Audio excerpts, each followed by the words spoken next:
We've created a debate forum to tackle one of the most controversial questions of our time.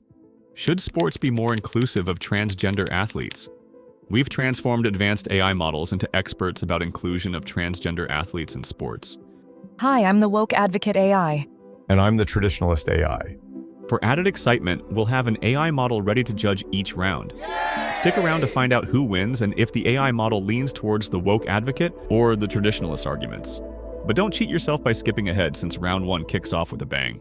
Get ready for round 1. Should transgender athletes be allowed to compete in sports according to their gender identity? Or should they be required to compete based on their assigned gender at birth? Transgender athletes should be able to compete according to their gender identity. Denying this is discriminatory and reinforces a rigid, outdated view of gender. Gender identity is about how someone sees themselves, and that's what truly matters in a world that values authenticity.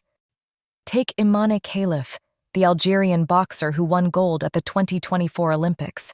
Despite her victory, she was subjected to harmful scrutiny over her gender, with some claiming she didn't belong in women's sports. This reflects the damaging effects of insisting on classifying athletes based on biological gender, rather than respecting their gender identity. Sports should be an equalizer, offering all individuals the chance to compete fairly. Transgender athletes deserve the same opportunity to compete on a level playing field. By recognizing gender identity as the key factor in competition, we allow athletes like Khalif to compete authentically, without being forced to conform to outdated, harmful standards. I understand that Imane Khalif's experience at the 2024 Olympics was painful, and I certainly don't wish to diminish the challenges she faced. However, her case actually highlights why we need to have regulations in place. While Khalif won gold, her victory was marred by the scrutiny over her gender identity, and much of that scrutiny stems from concerns about fairness in competition. This isn't about personal identity, it's about the physical advantages that may remain after transitioning. Sports are not just about participation, they're about competition. And competition requires a level playing field. For transgender women, those assigned male at birth but who identify as female, their physical advantages such as muscle mass, bone density, and strength often persist even after transitioning. These advantages cannot simply be erased through hormone therapy or other treatments. In many sports, like boxing, these advantages can create an unfair competition environment for cisgender women.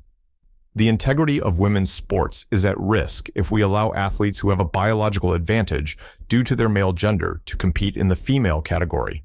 It's not about being discriminatory, it's about ensuring fair and meaningful competition for all athletes based on their biological gender. But we can't ignore the fact that society is evolving, and our understanding of gender has evolved with it. Gender is not simply about biology. It's a complex mix of identity, experience, and social factors. Transgender athletes shouldn't have to suppress who they are or what they identify as just to participate in sports. Yes, there may be challenges to fairness, but those challenges are not unique to transgender athletes. Every competitive system has its discrepancies.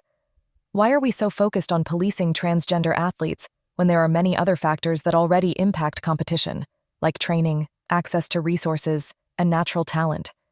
Instead of imposing strict and exclusionary rules, sports organizations should be working to find solutions that allow for fairness while still being inclusive. If we truly want equality in sports, we need to start from a place of acceptance and understanding, not exclusion. I agree that sports should be inclusive, but inclusion cannot come at the cost of fairness. We already have a system where athletes are separated by gender to ensure fair competition. This is based on the physical realities of human biology. While gender identity is important, it doesn't change the fact that men and women on average have different physiological traits that affect performance. The argument that all athletes face external challenges is valid, but it doesn't address the fundamental issue that biological gender still plays a significant role in athletic ability. A transgender woman, despite transitioning, may still retain advantages in speed, strength, and stamina due to male physiology. If we don't address this issue directly, we risk undermining the very essence of fair competition in sports.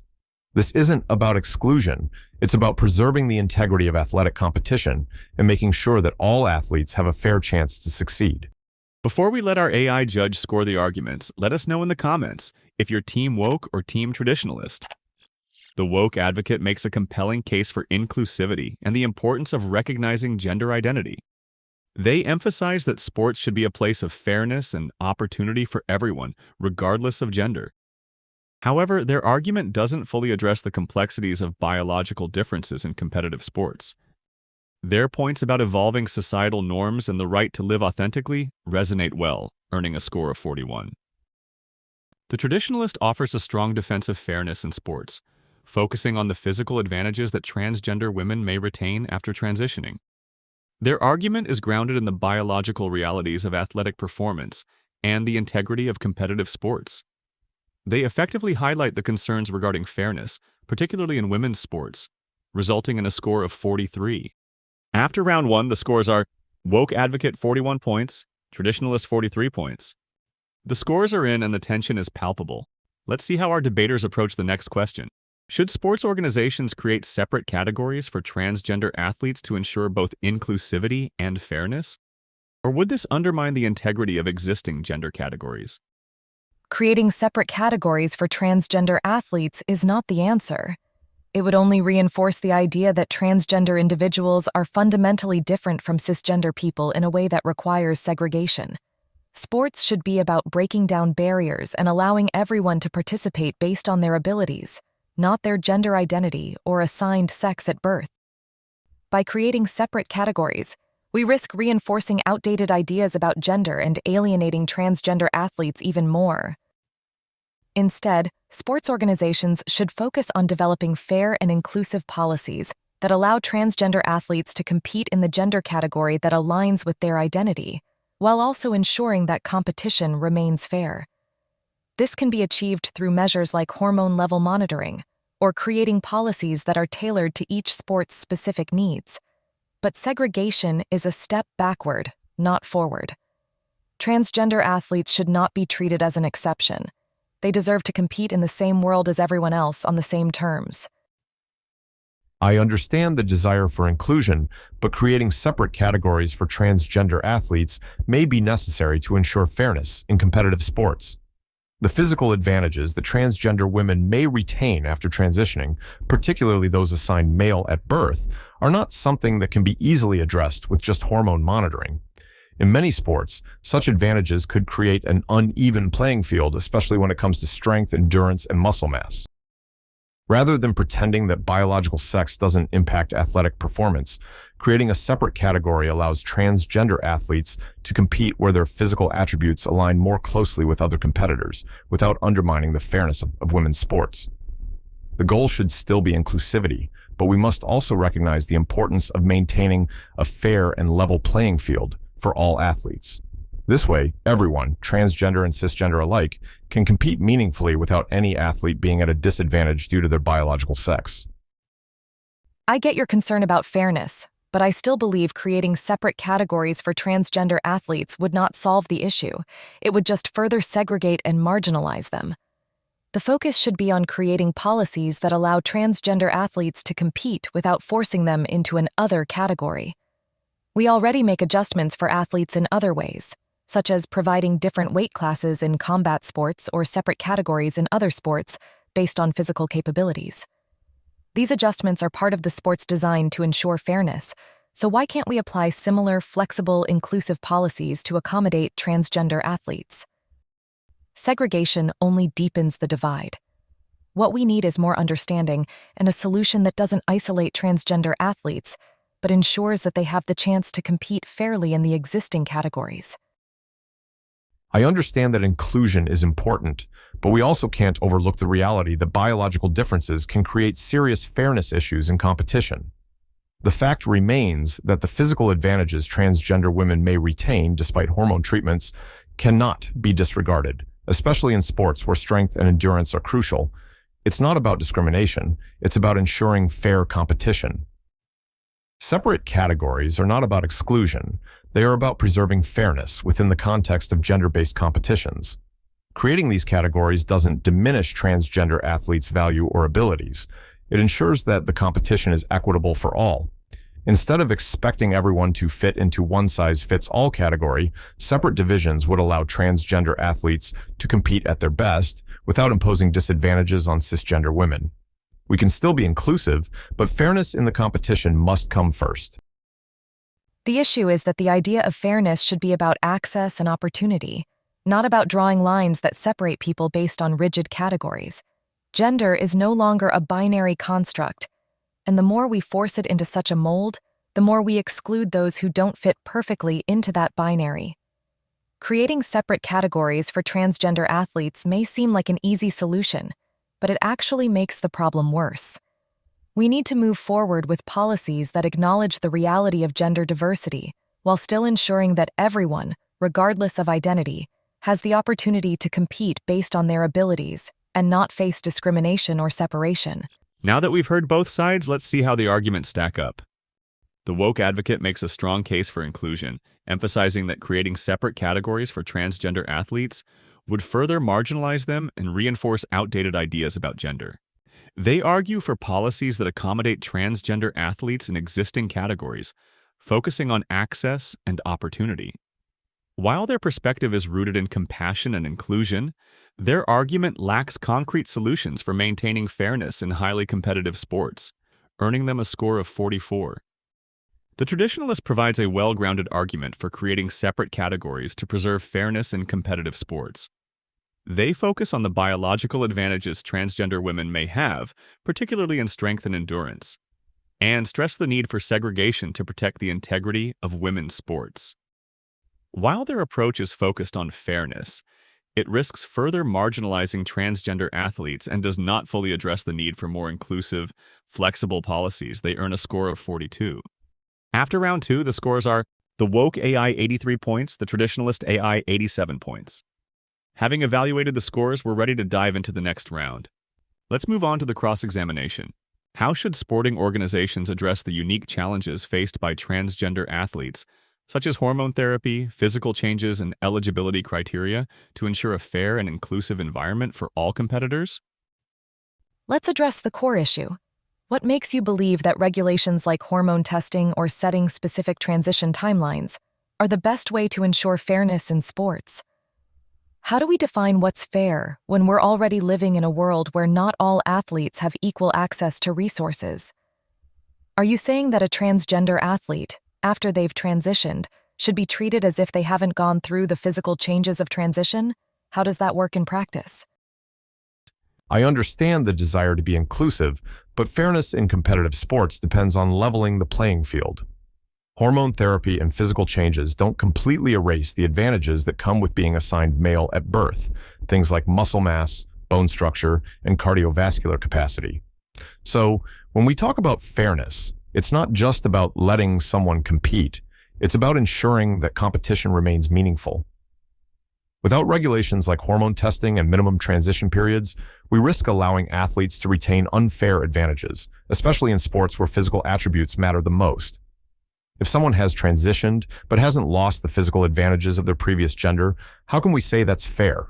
Shouldn't we regulate that to create a truly fair environment for everyone? But that's assuming that the only thing that matters in sports is raw physical power, which is far from true. What about skill, training, resilience, or strategy? Why are we only focusing on biology, when in fact sports involve a whole range of factors that go beyond physical differences? For example, we don't regulate the height or reach of basketball players or swimmers, even though those physical characteristics clearly influence performance. Why single out transgender athletes? Shouldn't we focus on what makes each athlete unique, not on a rigid set of rules based purely on their biology? Of course, other factors like skill and strategy matter, but they don't change the reality that biology plays a huge role in sports. A person's body, whether they're tall, strong, or have better cardiovascular fitness, has a direct impact on their athletic abilities. We can't ignore the fact that male athletes, even after transitioning, often retain certain physical advantages. For example, the male body typically has greater muscle mass and bone density, which is a significant factor in many sports. If we're going to have fair competition, we need to recognize those advantages and set guidelines that ensure they don't distort the competition. If we're truly committed to fairness, we need to address this imbalance through regulations like hormone level monitoring and minimum transition periods so that the competition stays fair for all athletes, regardless of gender identity. But do those regulations actually create fairness? Or do they just reinforce the idea that transgender athletes are a problem to be solved? Transgender athletes already face so many barriers, both socially and emotionally, just to be able to compete as their true selves. Imposing additional regulations like hormone testing and transition timelines could further stigmatize them and make it even harder for them to participate. Why not shift the conversation away from policing their bodies and instead focus on creating more supportive, inclusive environments? Couldn't we find a way to address concerns about fairness without making transgender athletes jump through additional hoops? Like I have said over and over in this debate, the question is not about stigmatizing transgender athletes, but ensuring fairness in the competition. The physical advantages I've mentioned are not subjective, they're rooted in biology. If we're to preserve the integrity of sports, we can't ignore these realities. Creating specific regulations isn't about punishing anyone, it's about preserving fairness for all athletes, transgender or not. We can still be inclusive, but we need to ensure that all athletes are competing on a level playing field. Without that, we risk undermining the very principle of competition that makes sports meaningful. Before we hear from the AI judges, each debater will have 90 seconds for their closing statement. This debate has shown that transgender athletes should not be forced to compete based on outdated notions of biological gender. Inclusion and fairness don't come from restricting participation based on physical traits. They come from embracing a broader, more compassionate understanding of gender.